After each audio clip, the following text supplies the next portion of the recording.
Dhokusima Banja ndiro zita rangu.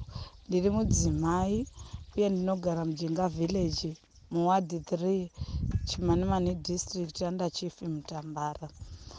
Ndoda kutaurawo nyaya yangu pamusoro pekukohwa mvura.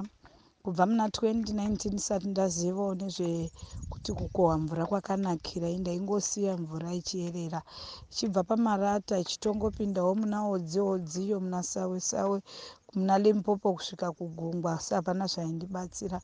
Ndiro murimi anorimawo chero nembudzi, huku, zvinhu zvichetsangadiki, asi hapana chaibatsirika kana ndisina kukohwa mvura.